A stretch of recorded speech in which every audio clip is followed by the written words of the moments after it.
What's up YouTube, Galaxy, and this video is going to be the next episode of Deck Talk, and it's going to be on my favorite deck ever, Inzektors. That was sarcasm. I hate this deck so much. It sucks. Now, essentially, if you're going to play against this deck at a locals, you need to know one thing before you start. Inzektor Hornet is God. Inzektor Hornet, essentially, it can screw you over so easily. When you have, when this card's in the graveyard, if you don't have a way to remove it from play, you're kind of gonna lose, unless you're playing Dragon Ruler, maybe Prophecy. This deck could be Prophecy if Hornet was in the grave, but. Now, how do they get to this to the grave? Well, one, they can equip it from hand to any Inzektor card, like any of these guys, not this guy. But they also have Armageddon Knight, which when it's summoned, it can send a dark monster to the grave. So you could set a Mystic Tomato, let them run into it, get an Armageddon, send a Hornet, set up that way. To get it into your hand, they have cards like Pog Duality, they have cards like Karkardi, they have cards like Centipede. If they open Centipede, Ladybug, potentially they could search the Hornet if they just want to start popping things. That's not a great play if they do it though, so don't do that if you want to play this deck. They also have Foolish Burial, just to quick ditch it to the grave. So Hornet pops things. That's what Hornet does. Whenever it's in the graveyard, they can equip it to a monster and then detach it to destroy something. Now, so when they also detach, some of these guys get effects. Dragonfly, whenever a card is detached from it, it can special summon another Inzektor from the deck. So Inzektor can special summon its friend Centipede. Whenever Centipede detaches one, it can add an Inzektor from the deck to the hand. So you could add something like Zecticaliber or Gigamanus. Gigamanus boosts the monster's original attack to 24. Zecticaliber adds 800 attack to whatever monster it's equipped to. So they have attack boosters. They have cards to increase consistency. They also have draw power in the form of Allure of Darkness. And probably one of the best plays that the deck has is Insect Imitation and Inzektor Ladybug. This combo is just awesome. They can send Ladybug to the grave with Imitation to get Dragonfly.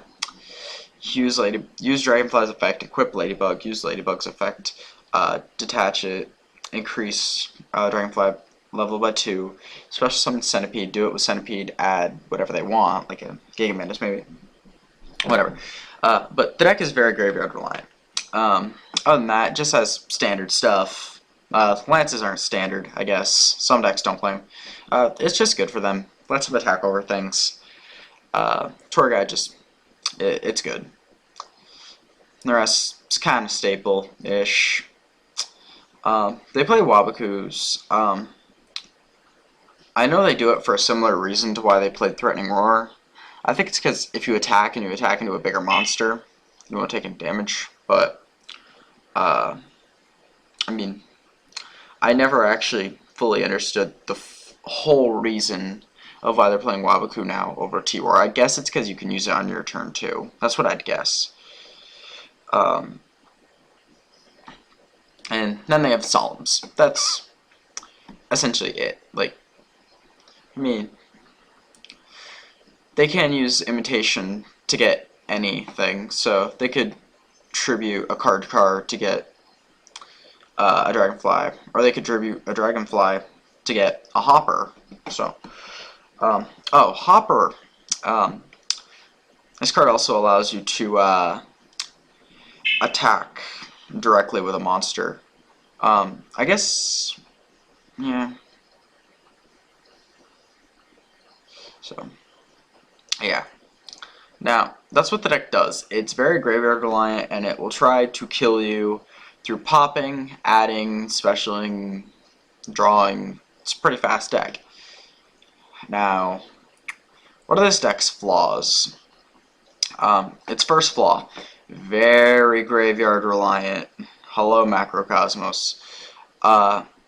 Dimensional Fissure doesn't work against this deck. In fact, they cite it because when you're detaching Hornet or Ladybug, or even Hopper, but that's not as good.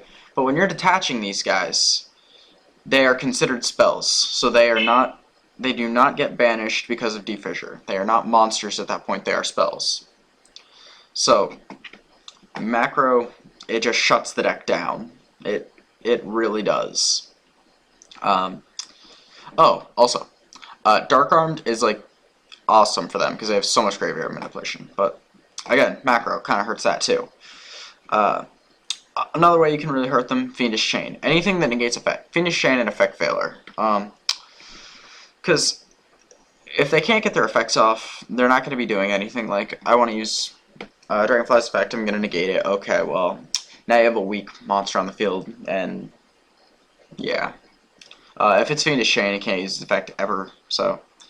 And this format, they wouldn't be maining MST, because there's not really a reason to main it. This format, I mean, Dragon Lure is not back row heavy, and Prophecy aren't really back row heavy either, so.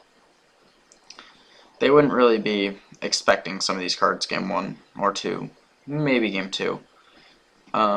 They probably will side in MSTs, though. And then my favorite card against them is DD Crow. I don't play DD Crow ever. I mean, I haven't played a deck where it's actually good in a while. But essentially, you can just banish any monster from the grave. So when they send Hornet to the grave, you just ditch the DD Crow and banish it, and it's really good. Just get those things out of the grave. You know, banish whatever one they can keep equipping, so that you can really just stop them. But that's what the deck does. That's how you have to play against it. And yeah, that's Inzektors. So comment down below. Tell me if I missed anything. Tell me what you think. Rate, comment, subscribe, and thank you for watching.